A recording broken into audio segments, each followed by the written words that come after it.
Today we'll talk about how can you find all notifications on your Getcontact app. So you just follow these ways that it's going to work with you.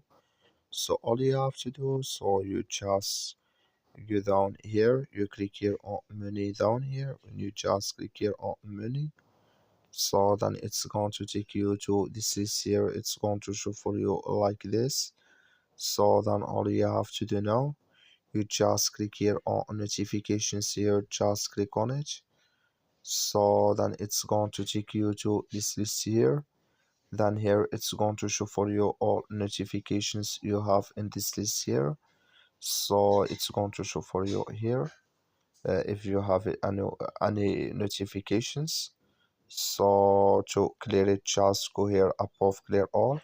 Then it's going to clear with you here on your Getcontact app. So that's all you have to do to get your to clear your notifications in here. Can you find it? That's all. Thank you for watching.